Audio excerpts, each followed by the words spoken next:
Ekranda gördüğünüz bu balçık ile damarlarınızda akan mineralin moleküler düzeyde hiçbir farkı olmadığını söylesem, bizler kutsal bir hikayenin kahramanları mıyız yoksa binlerce yıl önce buraya terk edilmiş jeokimyasal birer artık mı? Kilikya'nın altındaki o dilsiz balçık sizin hakkınızda sizin bile bilmediğiniz neleri hatırlıyor bakalım. Her kara parçası bir varoluş mücadelesidir. Ancak üzerinde durduğumuz bu toprak bir fetihten ziyade bir istila ürünüdür. Torosların zirvelerinden sökülen minerallerin binlerce yıl boyunca Akdeniz'in derinliklerine istiflenmesiyle oluşan bir laboratuvar. Kilikya Pedias, yani düz Kilikya. Coğrafya biliminde delta sadece bir nehir ağzı değildir. O, suyun karayı, karanın ise denizi yendiği o hassas denge noktasıdır. Seyhan ve Ceyhan. Her yıl milyonlarca ton alüvyonu buraya taşırken aslında matematiksel bir sabırla Akdeniz'i geriye itmiştir. Burada toprak taş gibi sabit değildir. Akışkandır, tazedir ve henüz yeni yaratılmıştır. İşte bu tazelik insan zihnindeki en eski soruyu tetikler. Biz neden buradayız ve neden bu maddeden yapıldık? Antik dönem insanı için coğrafya bir veri seti değil, bir karakterdi.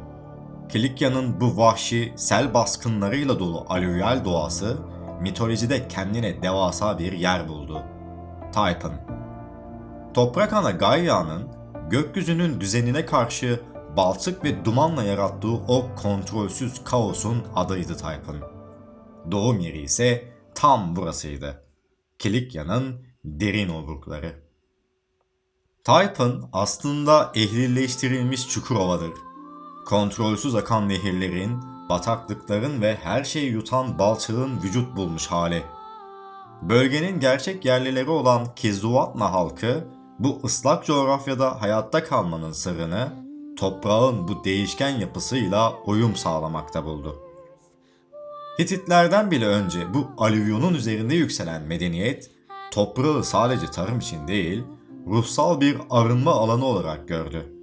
Çünkü biliyorlardı, taşın kalıcılığıyla balçığın hafızası sonsuzdu.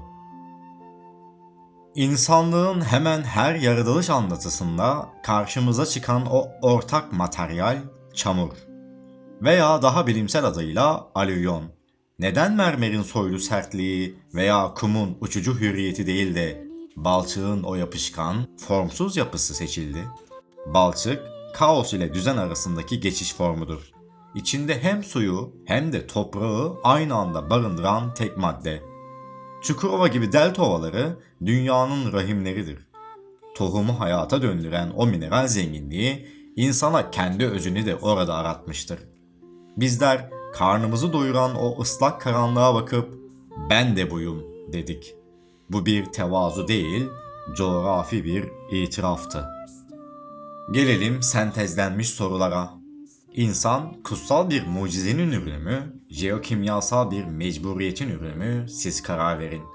Kendimizi çamurdan yaratılmış hayal etmemiz ruhsal bir tercihten ziyade üzerinde durduğumuz alüvyon tabanına olan ya da toprağa olan göbek bağımızın bir yansıması olabilir mi? Seyhan ve Ceyhan milyonlarca yıl boyunca sadece toprak taşımadı. Bilincimizin ham maddesini de bu düzlüğe boşalttı. Bizler nehirlerin taşıdığı minerallerin güneşin enerjisiyle kısa bir süreliğine bilince dönüşmüş haliyiz desek çok mu abartmış olurum? Çukurova'nın bereketini kutsarken aslında kendi biyolojik kütlemize temel arıyoruz. Toprak bizi çağırdığında bir gün aslımıza döneceğiz, evet. Ama ruhsal bir yükselişle mi, sadece bir sediment katmanı olarak mı ya da bir sonraki medeniyetin üzerine basacağı o sessiz, ıslak ve dilsiz balçığın bir parçası olarak mı? Kilikya sadece bir bölge ismi değildir.